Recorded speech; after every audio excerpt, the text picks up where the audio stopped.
L'existence de Grace Kelly évoquait un authentique récit enchanté.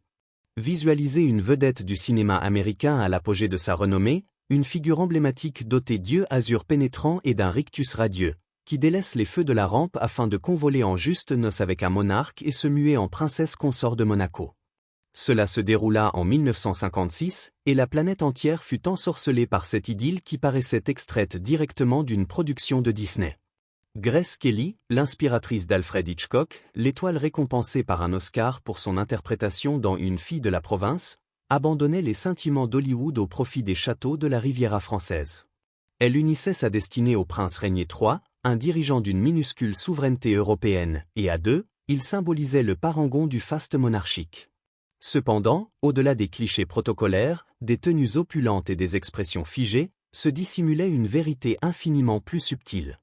S'agissait-il réellement d'une alliance fondée sur un attachement sincère, ou bien d'une liaison imposée par des considérations géopolitiques, pécuniaires et parentales? Des bruits ont perduré au fil des ans, indiquant que leur lien était bien moins féerique qu'il n'y paraissait.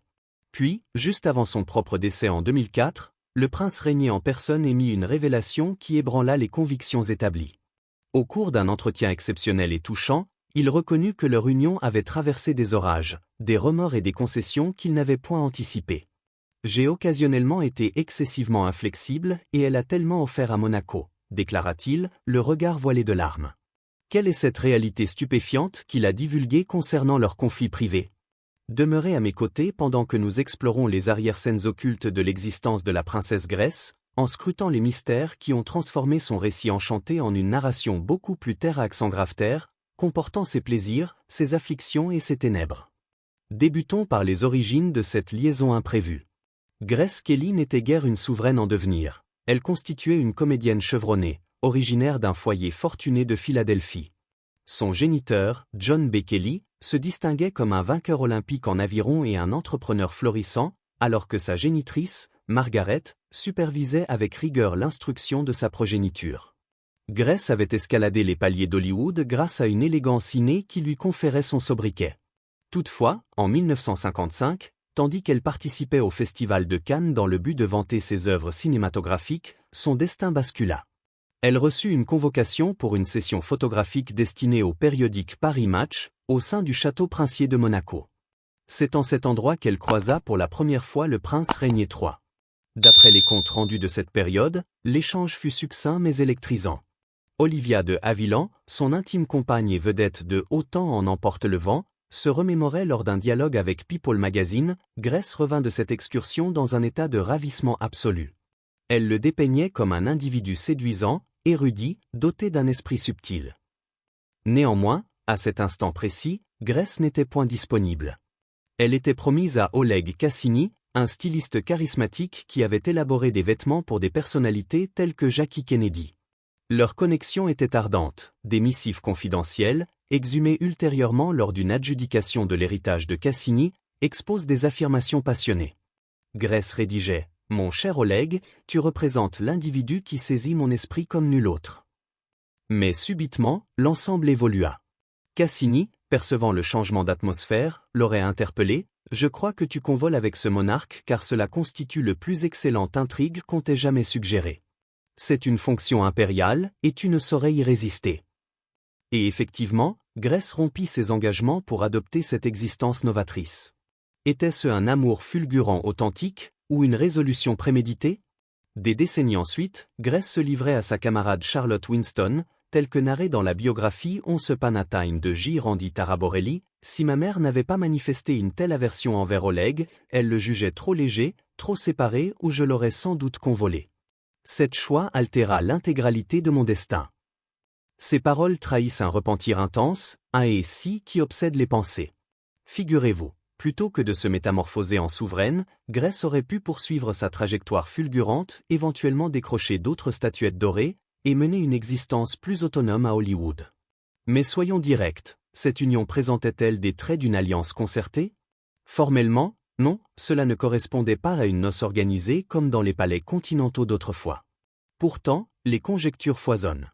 Dans Once Upon a Time, Taraborelli propose que les ascendants de Grace, catholiques rigoureux et aspirants, aient incité leurs descendantes vers cette conjonction distinguée. Cela représentait une occasion d'élever le patronyme Kelly au niveau de l'aristocratie, note-t-il. Du point de vue de Régnier, les implications étaient encore plus vitales. Monaco, cette modeste enclave nichée entre la France et l'océan Méditerranéen, subissait la menace d'une intégration par la nation adjacente française. Conformément à un accord remontant au XIXe siècle, si la dynastie Grimaldi s'évanouissait sans descendants, Monaco égarerait son autonomie. Régnier, qui avait hérité de son aïeul en 1949, subissait une contrainte pour engendrer un successeur légal. Préalablement à Grèce, il entretenait une relation avec l'interprète française Gisèle Pascal, mais des on-dit affirmaient qu'elle était incapable de procréer ou un élément décisif qui mit un terme à leur affinité. Afin de vérifier que Grèce était convenable, elle dut endurer un bilan médical exhaustif avant les promesses de mariage. Cela s'avéra dégradant, quasiment médical, des examens de procréation pour attester qu'elle pourrait enfanter des héritiers royaux. Et cela ne s'arrête pas là. Le père de Grèce proposa une dot remarquable de 2 millions de dollars, un montant gigantesque pour cette ère, qui contribua à redresser les finances de Monaco. Leur idylle fut concise. À peine 14 jours suivant leur entrevue formelle, Régnier formula sa proposition. Mais au-delà de ces facettes géopolitiques, il existait également une composante économique. D'après le réalisateur hollywoodien Robert Evans dans ses mémoires The Fat Lady 100, le concept de cette noce aurait été inspiré par le tycoon hellénique Aristote Onassis, qui détenait des établissements de jeux et des biens immobiliers à Monaco. Onassis aurait conseillé à Régnier qu'on vole avec une célébrité américaine telle que Grace Kelly. Elle métamorphosera Monaco en un Éden pour voyageurs, à l'image du sacre d'Élisabeth II pour l'Angleterre. Et il visait juste. Cette alliance propulsa l'activité économique monégasque, attirant des personnalités et des richissimes. Mais à quelle dépense pour Grèce? Elle délaissait une existence d'autonomie pour une position prédéfinie, où chaque mouvement était observé. La date des noces, en avril 1956, constitua un événement planétaire. Près de 2000 reporters affluaient à Monaco, convertissant cette minuscule entité en un barnum médiatique. La formalité civile se tint le 18 avril, succédée par une célébration ecclésiastique le jour d'après dans la basilique de Monaco. MGM, l'atelier de Grèce, enregistra la totalité de la manifestation et la transmit en temps réel à plus de 30 millions de spectateurs en Europe, un exploit inédit pour cette période. La tenue de Grèce, imaginée par Hélène Rose, représentait un chef-d'œuvre, 25 mètres de tissu soyeux, des joyaux et de la gui pure, évalués à des milliers de billets verts. Parmi les convives, des luminaires tels que Cary Grant et Ava Gardner, ainsi que des hauts dignitaires continentaux. Mais derrière l'extravagance, le désordre prévalait. Mary Rimbaud, une accompagnatrice, se souvenait, il y avait davantage de photographes que de participants. Cela s'avérait étouffant. Pour Grèce et Régnier, cette noce incarnait l'optimisme d'après la Deuxième Guerre mondiale, un récit fabuleux contemporain dans un continent encore en phase de réédification. Leur descendant, le prince Albert, le qualifia ultérieurement dans People, cela imprima une marque ineffaçable. Pour Monaco, pour l'humanité, cela constituait un emblème de renaissance. Néanmoins, Grèce en personne en plaisantait avec un esprit caustique. Elle désignait la cérémonie comme le cirque du siècle au lieu de les noces du siècle. Et leur soirée nuptiale? Loin d'être amoureuse. Éreintés par les réjouissances, ils sombrèrent simplement dans le sommeil, tel que narré par Albert. Aucune ardeur passionnée, uniquement une lassitude impériale. Par cette union, l'existence sociale de Grèce à Hollywood s'interrompit brutalement. En 1954, elle culminait, désignation aux Oscars pour Mogambo, Globe d'Or pour The Country Girl, et un engagement de cette année avec MGM. Alfred Hitchcock l'apercevait comme son égérie parfaite, la guidant dans Le crime était presque parfait, fenêtre sur cour et la main au collet. Il la décrivait, elle ressemble à une neige au pic d'une montagne immaculée et inatteignable. Mais en convolant avec Régnier, elle fut contrainte d'y renoncer intégralement. L'étiquette royale le commandait, une souveraine ne pouvait incarner des personnages légers sur l'écran géant. Elle tenta de préserver des connexions avec ses compagnons hollywoodiens, les conviant à des soirées au château. Cary Grant, David Niven fréquentaient régulièrement. Mais l'adaptation s'avéra ardue. Lorsque ses camarades la poussaient à se relaxer, Régnier plissait le front. Sa suivante, Madge Tivey-Faucon, observait « Cette intimité yankee fracassait l'atmosphère royale que nous édifions avec minutie. » Pourtant, Grèce tenait à ses relations amicales. Même en 1982, l'année de son trépas, elle affirmait lors d'un entretien pour 20/20 sur ABC, « Mes compagnons sont essentiels pour moi. Ils me maintiennent connecté à la vérité. Sans eux, l'isolement aurait été intolérable. » Et le 7e art? Ah, comme il lui faisait défaut. Dès sa jeunesse, Grace aspirait à la scène. Elle avait fréquenté l'Académie américaine des arts dramatiques, pratiqué le théâtre à Broadway avant Hollywood. Le 7e art me manque affreusement, avouait-elle. Lorsque l'on contracte le microbe de la représentation, on n'en guérit jamais. Mais Régnier demeurait intransigeant, je refuse que mon épouse exerce. Il poussa jusqu'à prohiber la projection de ses œuvres à Monaco, redoutant que cela ne souille son apparence souveraine. James Spada, dans son récit de vie, relate que Grace se réfugia dans la versification pour manifester sa inventivité. Elle mettait en place des récitations collectives, mais Régnier déclina d'y participer durant des années. Il n'était pas prodigue en sentiments, affirme Spada. Et les résidents monégasques? Ils étaient traditionalistes. En 1962, lorsqu'Hitchcock lui offrit le personnage dans Marnie, une enquête locale révéla une résistance acharnée. Une marchande proclama au Los Angeles Times, « Je ne l'aurais plus estimée si elle avait repris à Hollywood. Notre nation aurait égaré en renom. » Grace refusa, le cœur fendu. Cette abdication la tourmentait, elle se confiait à des intimes que cela équivalait à égarer un fragment d'elle-même. Toutefois, au cours des années 1970, un rayon de lumière, son ex-représentant, Jay Cantor, l'approcha. La 20th Century Fox désirait l'incorporer à son comité directeur, la pionnière féminine en cette position. À l'étonnement général, Grace acquiesça. Cela représentait une manière de se reconnecter au domaine cinématographique sans transgresser les règles, explicite Cantor dans Once Upon a Time. Elle participait à des assemblées à Los Angeles et New York, validant des allocations et des tactiques. Mais le véritable agrément? Se déplacer éloigné de Monaco 4 fois annuellement. Ces assemblées sont une bénédiction céleste, exprime-t-elle. Cela lui procurait une respiration, un souvenir de son existence antérieure. Figurez-vous là, installée parmi des ticônes du film, débattant d'œuvres qu'elle ne pouvait plus incarner. Cela était aigre-doux, mais crucial pour son harmonie. À présent, examinons les zones d'ombre, les trahisons.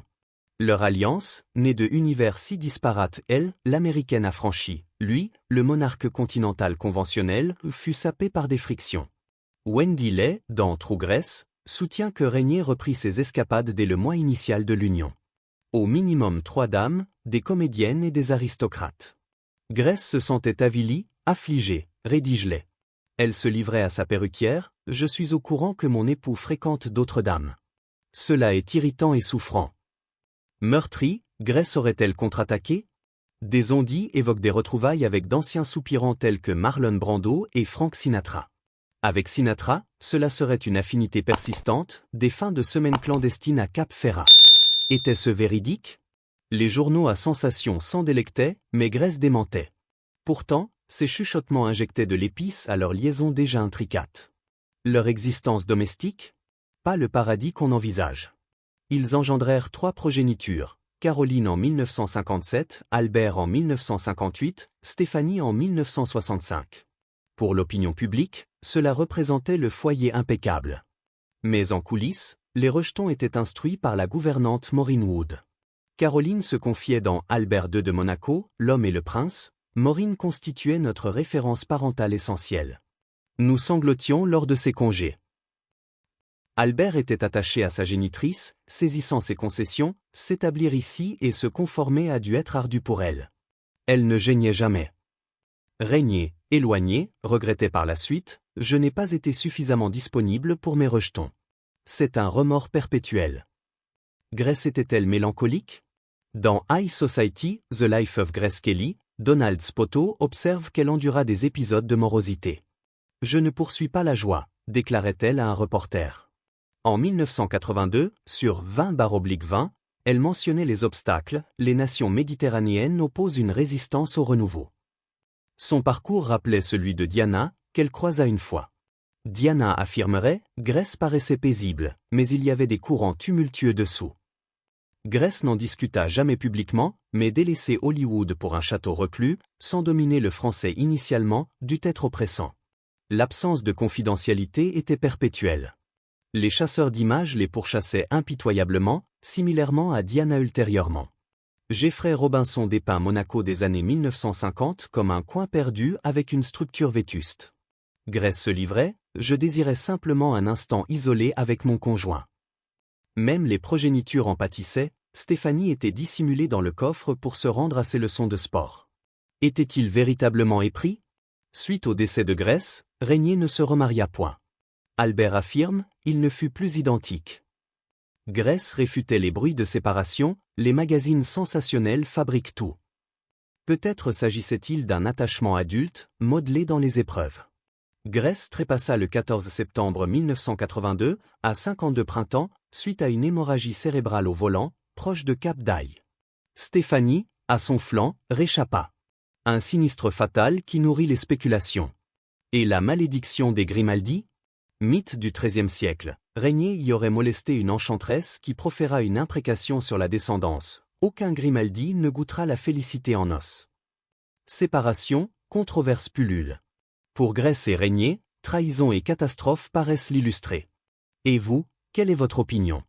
L'existence royale de Grace était-elle un récit enchanté fracassé, ou le coup d'un siège? Si vous pouviez sonder les arcanes d'une autre personnalité célèbre, qui éliriez-vous? Communiquez son identité en remarque dessous, cela nous assistera à concocter nos futures investigations captivantes. Et si ces disclosures vous ont ensorcelé, démontrez-le en appréciant la séquence, et pour ne rien omettre, inscrivez-vous en pressant cet emblème écarlate et laiteux au bas de l'affichage qui déclenche les alertes. Vos engagements animent cette plateforme, et collectivement, on révèle les énigmes d'Hollywood et des empires effacés. Pour approfondir cette fascinante histoire, examinons plus en détail les aspects culturels qui ont influencé la vie de Grace Kelly. Née dans une famille irlando-américaine catholique, elle grandit dans un environnement où les valeurs traditionnelles étaient primordiales.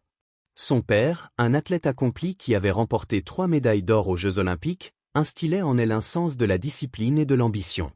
Sa mère, issue d'une lignée allemande, insistait sur l'éducation formelle et les bonnes manières, ce qui forgea le caractère élégant et réservé de Grace. Cette éducation stricte la prépara involontairement à la vie royale, où le protocole et l'apparence primaient surtout. À Hollywood, Grace se distingua non seulement par son talent, mais aussi par sa beauté classique, souvent comparée à celle d'une déesse grecque. Ses rôles chez Hitchcock, par exemple, mettaient en valeur sa capacité à incarner des femmes sophistiquées et mystérieuses, une qualité qui attira l'attention du prince Régnier. La rencontre à Cannes n'était pas fortuite, elle faisait partie d'une stratégie médiatique pour promouvoir le festival et Monaco. Olivia de Havilland, qui l'accompagnait souvent, nota que Grace était impressionnée par le charme discret de Régnier, contrastant avec les personnalités extraverties d'Hollywood.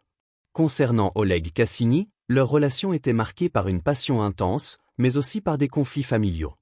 La mère de Grace voyait en Cassini un homme instable, ayant déjà été marié, ce qui allait à l'encontre de leurs principes religieux. Les lettres d'amour révèlent une Grace vulnérable, cherchant une connexion profonde. Mais finalement, la perspective royale l'emporta, peut-être influencée par le désir familial d'ascension sociale.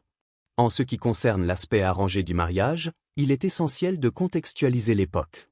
Les années 1950 étaient marquées par des alliances stratégiques dans les cercles royaux, même si elles étaient masquées sous un voile romantique. Les parents de Grace, fiers de leur réussite américaine, voyaient en ce mariage une validation ultime de leur statut.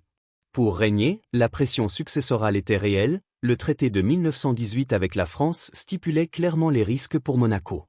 Gisèle Pascal, sa précédente compagne, fut écartée non seulement pour des raisons médicales présumées, mais aussi parce qu'elle n'apportait pas le glamour international nécessaire. L'examen médical de Grace, bien que choquant aujourd'hui, était courant dans les mariages royaux pour assurer la continuité dynastique. La dot de 2 millions de dollars, équivalente à environ 20 millions actuels, servit à moderniser Monaco, construisant des infrastructures touristiques. Aristote Onassis, avec son flair pour les affaires, transforma Monaco en un hub pour les élites, et Grace en fut l'icône vivante. Ce mariage ne fut pas seulement personnel, il revitalisa une nation entière, augmentant le tourisme de manière exponentielle et attirant des investissements. Le jour des noces fut un mélange de splendeur et de pandémonium. Les journalistes, venus du monde entier, transformèrent les rues étroites de Monaco en un champ de bataille médiatique. La cérémonie civile, simple et légale, contrastait avec la messe grandiose, où l'archevêque de Monaco officia devant une assemblée éblouie. MGM, en filmant l'événement, en fit un produit hollywoodien, avec des commentaires en plusieurs langues. La robe, avec ses 400 perles et sa traîne interminable, symbolisait la fusion entre cinéma et royauté. Les invités, mélange d'aristocrates et de stars, créèrent une atmosphère unique. Pourtant, le stress était palpable. Grace, habituée au plateau, trouva la tension oppressante. Le symbolisme post-guerre était profond. Dans une Europe blessée, ce mariage offrait un rêve accessible, un échappatoire à la réalité grise. Albert, en réfléchissant, souligna comment cela unifia les gens autour d'un idéal. L'humour de Grace sur le carnaval révèle sa personnalité terre à accent grave terre, contrastant avec l'image publique. Leur nuit de noces épuisée humanise le couple, montrant que même les princes sont mortels. La fin abrupte de sa carrière hollywoodienne fut un choc.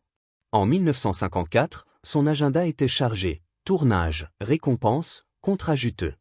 Hitchcock la vénérait, la comparant à une icône intouchable. Renoncer signifiait sacrifier une passion profonde. Elle maintint des liens amicaux, organisant des événements où Hollywood rencontrait la royauté. Mais les frictions culturelles étaient évidentes. Régnier, élevé dans la tradition européenne, tolérait mal la décontraction américaine. Madge Tivey-Faucon veillait à préserver l'étiquette. Les amitiés de Grace étaient son ancrage, comme elle l'exprima en 1982. Le manque du cinéma était viscéral. Formée à l'Académie, elle avait brillé à Broadway avant les lumières d'Hollywood. Régnier, protecteur, interdisait tout retour. Elle se tourna vers la poésie, mais son absence au récital blessait. Les monégasques, attachés à leur image, s'opposèrent à Marnie. Ce refus fut dévastateur. Le poste chez Fox fut une bouée. Cantor offrit une connexion subtile. Les voyages revigoraient Grace, lui rappelant son passé. Les infidélités assombrirent leur union. Régnier, selon les, s'égara vite. Grace, blessée, peut-être riposta avec Brando ou Sinatra. Ces rumeurs ajoutaient de la complexité. La famille, publique parfaite, était privée distante. Maureen éleva les enfants. Caroline et Albert chérissaient Grace, Régnier regrettait son absence. La dépression de Grace était discrète. Spoto note ses phases sombres. Comme Diana, elle cachait ses tourments. L'intimité manquante, due au paparazzi, isolait. Monaco primitif accentuait le choc. Leur amour, Régnier veuf éternel, prouve une profondeur. Sa mort tragique, hémorragie en conduisant, avec Stéphanie, alimenta mystère. La malédiction Grimaldi, légende sorcière, explique scandale. Qu'en pensez-vous? Partagez une célébrité pour futures vidéos. Likez, abonnez-vous via l'icône rouge-blanc. Vos actions vivifient la chaîne, dévoilant mystère.